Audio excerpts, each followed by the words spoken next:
मुसलमानों को मारने के लिए तलवार की आवश्यकता नहीं होगी, क्योंकि अब तलवार से आपसे वो मरेंगे भी नहीं।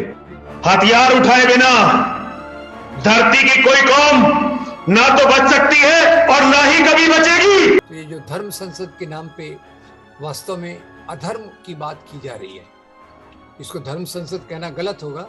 ये अधर्म संसद है जिसमें बहुत सारे भगवाधारी अपनी नफरत की बातों को फैला रहे हैं। मुसलमानों को मेजॉरिटी बनने के लिए कम से कम 600 साल लगेंगे। ये भी 6 साल की बात कर रहे हैं।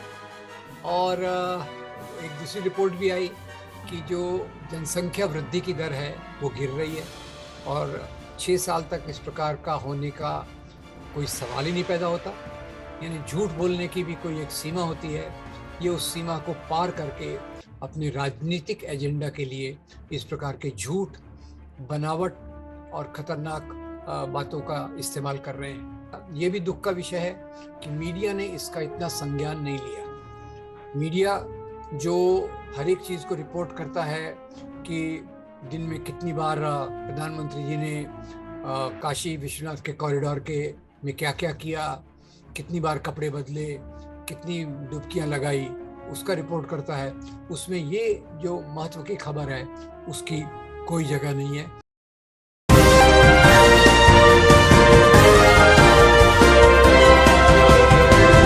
पल न्यूज से मैं हूं आपके साथ नदीम अकरम।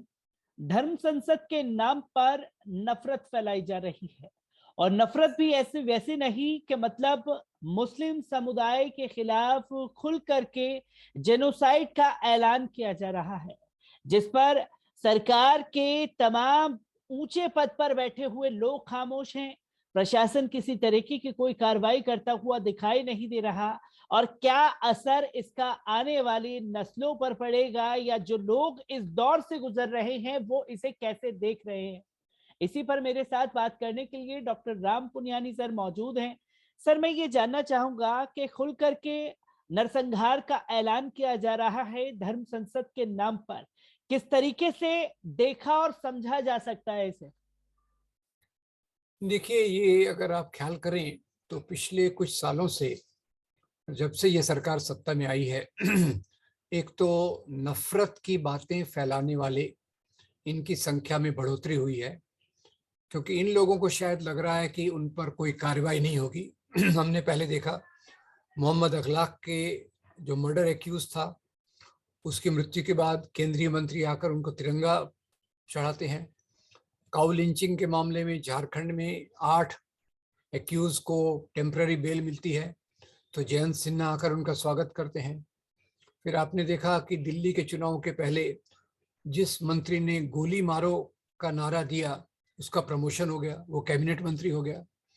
और एक सुरेंद्र पाल अमू है हरियाणा के, उन्होंने नफरत की बात की तो उनको बीजेपी का स्पोक्स पर्सन बना दिया गया। तो ये जो सरकार सत्ता में है ये ध्रुवीकरण के आधार पे चलती है और अभी तक ये अल्पसंख्यकों के खिलाफ, मुसलमानों के खिलाफ नफरत फैलाकर अपनी राजनीति को मजबूत करती रही है। और धर्म संसद के साथ साथ दिल्ली में भी इसी प्रकार का कार्यक्रम हुआ, जो सुदर्शन टीवी के editor in chief Suresh Chauhan के ने वहाँ नवयुवकों को शपथ दिलाई कि हम हिंदू धर्म की रक्षा के लिए मरने मारने को तैयार हैं। और धर्म संसद में आपने देखा कि एक तरफ तो यति नरसिंहानंद ने 1 करोड़ का ऑफर दिया कि जो मुसलमानों के खिलाफ आतंकवादी गतिविधि करेगा, उन्होंने ये भी कहा तलवार पुरानी हो गई, नए हथियारों की जरूरत है। और जो अन्नपूर्णा माँ के नाम से अब आई है पूनम शकुन पांडे, पहले उन्होंने 2 साल पहले महात्मा गांधी के पुतले पर 3 गोलियां चलाकर बाद में मिठाई बांटी थी। तो अब खुलेआम हिंसा की जो वारदात दी जा रही है ये हमारे कानून के खिलाफ है। ये वीडियोस पुलिस के पास मौजूद हैं। उसमें उन्होंने केवल वो जो बने हैं जितेंद्र त्यागी, पहले जो वसीम रिजवी थे शिया बोर्ड के चेयरमैन, उनके खिलाफ किसी के खिलाफ एफआईआर दर्ज नहीं की। और ये हमारे भारतीय संविधान की बहुत सारी धाराओं के पूरे खिलाफ है। तो इन लोगों को पता है कि ये जो सरकार है ये अपनी है, हम उसके संरक्षण में हैं। और अभी तक जिस प्रकार की इतनी कार्रवाइयाँ हुई हैं सरकार ने उन पर कोई विशेष एक्शन नहीं लिया। एक कागजी जमा खर्च कुछ कर लिया जाता है, और जैसा हिंदी में कहावत है, सैया भय कोतवाल तो डर काहे का। तो ये लोग जो इस प्रकार की बातें कर रहे हैं, वो उनको कहीं लगता है कि सरकार की सहमति हमारे साथ है, government is approving our act. और सरकार को भी इसी प्रकार की बात चाहिए, क्योंकि ये सरकार नफरत के आधार पर मजबूत होती है। ये सरकार अल्पसंख्यकों के खिलाफ है, दलितों के खिलाफ है, औरतों के हितों के खिलाफ है। तो उसके चलते ये घटनाएं हो रही हैं। और एक इसमें बात हुई कि अभी तक अपोजिशन लीडर्स चुप थे, और कल शायद एक दिल्ली में वेबिनार हुई अनहद संगठन के माध्यम से। उसके बाद या अपने आप पता नहीं, पहले राहुल गांधी ने ट्वीट किया, फिर दूसरे अपोजिशन पार्टी के लोग भी इसके विरोध में खड़े हुए दिख रहे हैं। एक बात और आपको बता दूं आपके सवाल के पहले, कि इस प्रकार की घटना इतनी तकलीफ वाली है कि नंबर एक, इससे यहाँ के अल्पसंख्यकों का जो डर है, ऑलरेडी वो बहुत डर में जी रहे हैं, गेटोइजेशन हो रहा है, ये बढ़ने का उम्मीद है। एक सकारात्मक बात दुनिया में दिख रही है कि दुनिया में कई देश इसका नोटिस कर रहे हैं, और इससे वो उनको हिटलर की याद दिला रहे हैं, और कह रहे हैं भारत में ये जो हो रहा है ये बहुत खराब है, इसकी निंदा होनी चाहिए। मार्टिना नवरातिलोवा जो एक मशहूर खिलाड़ी हैं, उन्होंने भी इसकी भर्त्सना की, और कई लोगों ने ट्वीट करके अपना गुस्सा इस पे जाहिर किया है। तो ये हमारा पहली बात तो बताऊं कि ये हिंदू धर्म के सिद्धांतों के खिलाफ है। अब हिंदू धर्म में भी प्रकार हो सकते हैं, मैं उस हिंदू धर्म की बात कर रहा हूँ जो महात्मा गांधी का हिंदू धर्म है, जिसके आधार पे उन्होंने सभी लोगों को स्वीकार किया, सभी लोगों को अपने साथ जोड़ा। ये उस धर्म के खिलाफ है। और जो हमारी कल्पना है वसुधैव कुटुंबकम, कि पूरा दिन हम दुनिया मेरी परिवार है, उसके भी खिलाफ है। क्योंकि अगर पूरी दुनिया मेरा परिवार है तो अलग धर्म के लोग तो मेरे परिवार का भाग हैं। तो ये जो धर्म संसद के नाम पे वास्तव में अधर्म की बात की जा रही है, इसको धर्म संसद कहना गलत होगा। ये अधर्म संसद है जिसमें बहुत सारे भगवाधारी अपने नफरत की बातों को फैला रहे हैं। यहाँ ये भी जोड़ दूं कि जब आप सन्यासी हो जाते हैं, साध्वी हो जाते हैं, साधु हो जाते हैं, तो आप मोह माया को त्याग कर दुनिया में लोगों के बीच में प्यार मोहब्बत को बढ़ाने का काम करना चाहिए। उसके उलट ये नफरत की बातें कर रहे हैं, तो इनके चरित्र के बारे में भी सोचने की जरूरत है। और अंत में पुलिस ने, सरकार ने इस पर उचित कदम उठाना चाहिए, ये तो निर्विवाद है, इसके बारे में कोई डिबेट नहीं है। क्योंकि सर जैसे कि अधर्म संसद आपने नाम दिया, कि इसे धर्म संसद तो नहीं कहा जा सकता, अधर्म संसद है। विदेशों से लगातार प्रतिक्रिया सामने आ रही है। देश का मीडिया जो है एक तरह से पूरे खामोश बैठा हुआ है इस घटना पर। एक छोटी सी वीडियो क्लिप जो है कानपुर की ओवैसी की ट्वीट कर दी जाती है, जिस पर ऑल्ट न्यूज भी खुलासा करता है कि ये बयान जो है उस संदर्भ में नहीं दिया गया जो संदर्भ में वायरल किया जा रहा है।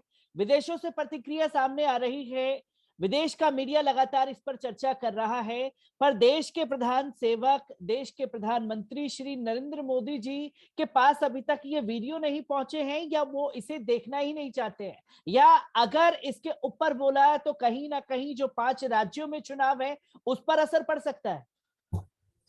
देखिए, अभी तक जितनी भी घटनाएं हुई हैं, वो अखलाक की मृत्यु हो, या जुनैद का मर्डर हो, या रोहित वेमुला का इंस्टीट्यूशनल मर्डर हो, हर बार प्रधानमंत्री जी खामोश रहते हैं लंबे समय तक, और बाद में कोई एक छोटा मोटा बयान दे देते हैं। शायद ये उनके विचारों के खिलाफ ना हो, एक बात यह है। और दूसरा ऐसा कह सकते हैं कि अभी आने वाले चुनाव में, क्योंकि अभी बीजेपी की हालत बहुत पतली है, तो वो धार्मिक ध्रुवीकरण करने की बात ज़्यादा सोच रहे होंगे, ये उसकी बात है। इसके चलते न पुलिस एक्शन ले रही है, न सरकार कुछ बोल रही है। और एक ही अच्छी बात हुई है कि अपोजिशन पार्टी अभी अपना मुंह इस पे खोल रहे हैं, पर वो कितने असरदार तरीके से करेंगे वो देखने लायक बात है। और जैसा ये भी दुख का विषय है कि मीडिया ने इसका इतना संज्ञान नहीं लिया। मीडिया जो हर एक चीज को रिपोर्ट करता है कि दिन में कितनी बार प्रधानमंत्री जी ने काशी विश्वनाथ के कॉरिडोर के में क्या क्या किया, कितनी बार कपड़े बदले, कितनी डुबकियां लगाई, उसका रिपोर्ट करता है। उसमें ये जो महत्व की खबर है उसकी कोई जगह नहीं है। ये हमारे मीडिया पर भी एक रिफ्लेक्शन है। जी, इसी के साथ सर मैं ये भी जानना चाहूंगा, क्योंकि जब जब चुनाव नजदीक आते हैं अचानक से ये शगुफा छोड़ा जाता है कि हिंदू खतरे में आ गए हैं और अब जो है सिर्फ मुसलमानों से जंग होने वाली है। मैं नदीम अकरम हूं, आप डॉक्टर राम पुनियानी जी हैं। इस इंटरव्यू के दौरान ना तो मैं आपसे खतरा महसूस कर रहा हूं, क्या आप ऐसा कोई खतरा महसूस कर रहे हैं जो एक झूठ डंके की चोट पर फैलाया जा रहा है, और अगर इसे समझा जाए तो कैसे समझा जा सकता है? देखिए, ये जो कम्युनल सांप्रदायिक राजनीति में मानते हैं वो ज्यादातर ये बताने की कोशिश करते हैं कि हमारा समाज खतरे में है। अब आप बताइए, देश में 80% हिंदू हैं, उसमें सवर्ण लोग भी हैं, ओबीसी भी हैं, दलित भी हैं और उससे मिले जुले दूसरे लोगों भी हैं। तो अब खतरा किस बात का है? अभी जो भी दंगे हुए उनमें मारे जाने वाले ज्यादा मुसलमान हैं और इनकी खैर जितनी भी जांच हो, वो पूरी जांच कितनी होती है वो मैं उसमें नहीं जानता, न्यायिक प्रक्रिया में भी खतरा है, ये बात है। पर ये खतरे वाली बात तो बनाई जाती है, जिसको अंग्रेजी में कहते हैं इट इज मैन्युफैक्चर्ड, ताकि लोगों को पोलराइज कर सकें, ध्रुवीकृत कर सके और ये बता सके आप लोग खतरे में हैं और हम आपको बचाने वाले हैं, तो आपको वोट हमको देना है। तो सीधा सीधा चुनाव जीतने के लिए इस प्रकार की निंदनीय कंडेमनेबल बातों को किया जाता है। सर इसी के साथ में एक आखिरी सवाल आपसे लेना चाहूंगा, क्योंकि इस धर्म संसद में जो हेट स्पीच कॉन्क्लेव चलाया गया, साफ तौर पर उसका उद्देश्य था कि मुसलमानों को मार डालो, और दूसरा जो जोर दिया जा रहा था कि 2029 आते आते इस देश में मुसलमानों की जनसंख्या इतनी बढ़ जाएगी कि सब कुछ खत्म हो जाएगा। क्या इसके मायने हैं? क्योंकि हम लोग भी लंबे समय से रिसर्च करते रहते हैं, आप भी पूरी तरीके से देख रहे हैं, जो अनलेसफुल जो डॉक्यूमेंट और जो डाटा ये लोग पेश कर रहे हैं उस पे क्या कहना चाहेंगे आप? देखिए, इनका डाटा पूरी तौर से गलत है और अभी डॉक्टर SY कुरैशी जो हमारे पुराने इलेक्शन कमिश्नर थे, उनकी एक किताब आई है मुसलमान पॉपुलेशन की मिथ पे।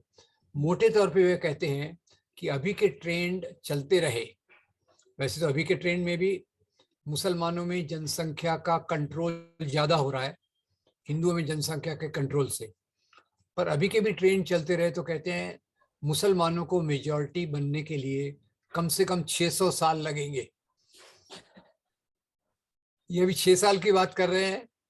और एक दूसरी रिपोर्ट भी आई कि जो जनसंख्या वृद्धि की दर है वो गिर रही है, मुसलमानों में भी गिर रही है और हिंदुओं में भी गिर रही है, और 6 साल तक इस प्रकार का होने का कोई सवाल ही नहीं पैदा होता।